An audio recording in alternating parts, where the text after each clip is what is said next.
Did you see a lot of abuse as a kid as you growing up? Yes, I did. And as a matter of fact, I mean, one of the, I guess, proudest moments of my life is when my mom, the late Betty Sue Willis, came to Madison, Wisconsin. It made me cry one day and told me she was proud of me. And I'm like, proud of me? Why are you so proud of me? She said, because you got up and you got out. And I wish I had done the same thing. Maybe you guys wouldn't have had such a tough life.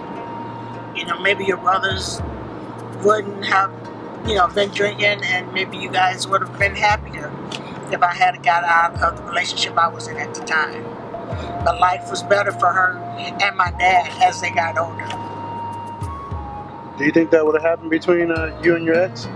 I don't think so, because the things that we went through, and knowing me, and knowing that I was better than that, I was just kind of stuck there for a while.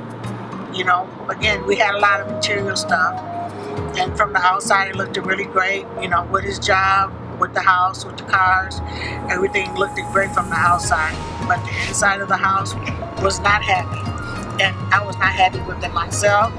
And I seen the heartaches that they put, especially in my oldest child, because he was old enough to see and understand, and he was old enough to be there to hear me cry because of the things that I was going through. And I seen the anger inside of him, and I seen the sadness in my other two kids because they would watch me cry, not quite understanding what was going on. So I don't think anything could have gotten any better. I think it probably would have gotten worse. Either I would build up the energy to hurt him, or he would have hurt me, or my oldest son would have tried to kill his own dad. Because he stated, Mom and Dad hit you one more time, I'm going to kill him. And I can see the anger in his eyes. So, no, I don't think things could have gotten any better. Okay, so in the more recent years, your ex is now deceased. Yes. Do you have any words about that, or? You know, for so long I didn't hear from him. He had stopped paying child support. You know, I heard that he was on drugs. We didn't know where he was at. We was trying to find him. It's just, I don't know. It's just, how can I say this? It's just God, how he worked things out. Okay? Just the whole story, and Diane, please add to some of this. We didn't know where he was at. We hadn't heard from him. And people were calling me, asking me, okay, are you Diane Johnson? It's like, yes. But they would never tell me what they wanted. So I hung up, because I'm not going to give all my business out on the phone. Until this one guy called one day, he finally said, are you Diane Johnson? Did you used to live in Joliet? I'm like, yeah, why? What? What you want? I ain't got no bill collectors down there. And he said, well, I'm calling you to let you know that your ex-husband, David Johnson, well, he thought it was my husband at the time, had passed away. And so I'm trying to get in contact with you to let you know. So I was pretty shocked, you know, that he had passed away, and he knew our numbers and the way to, you know, get in contact with us, because he had gave this deacon, this was a deacon at the time, gave the deacon the information on how to get in contact with us. So there was a lot of mixed feelings. I mean, I thank him because he gave me 3 beautiful kids. And at one time in my life, he was there when I needed him. But at the same time, things changed, you know. And I'm not trying to badmouth him because he was a good-hearted man. He just made bad decisions. Especially when drug and alcohol came into his life, he made bad decisions. So when I got the news, it was a lot of mixed emotions, you know, because I see his 3 kids, I see him and them every day. I see the compassion and love somewhat that they got from him. So you can't hate someone that was once there for you, and that you know the good side of them, you know, as well as you know the evil side too, because no one is perfect. So I ended up calling my 3 adult kids and, you know, pass the news on to them.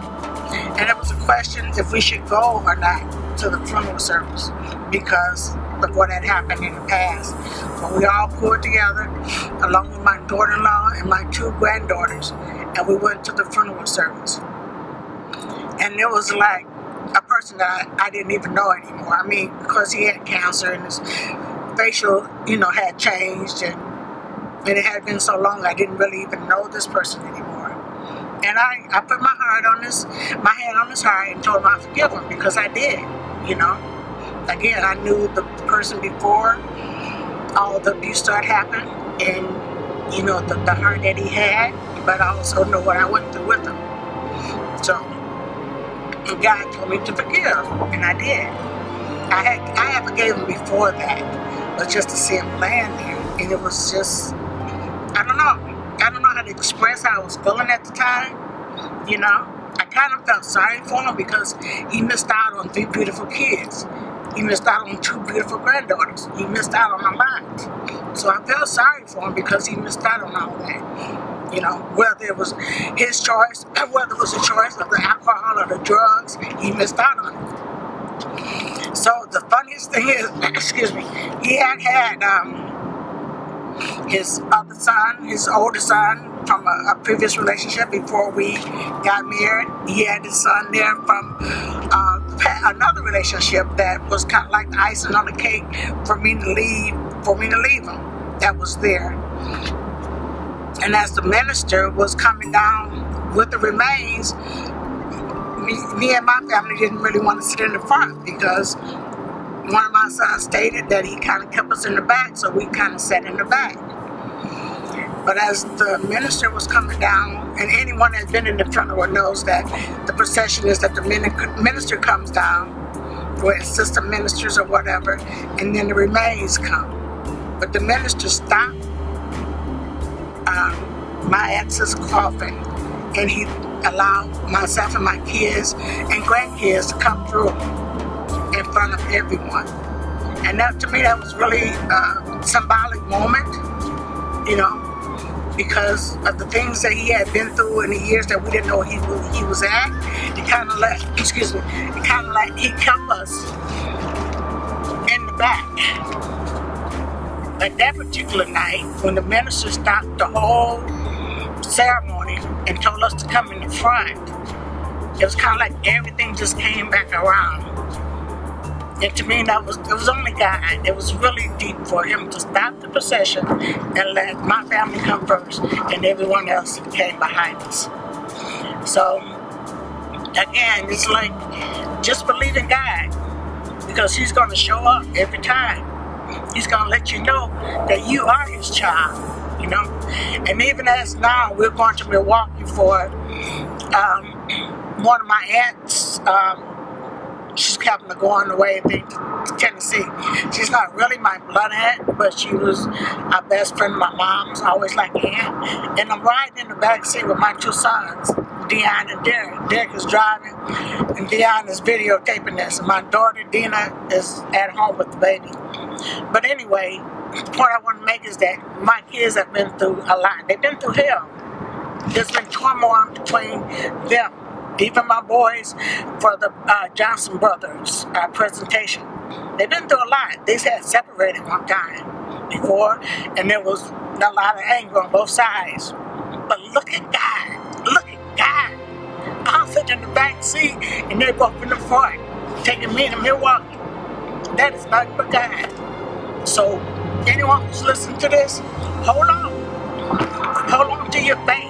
No matter what you go through, no matter what you're going through, to wait on God, because he will show up and show out and be blessed. Amen. Amen. Action, photography, and design.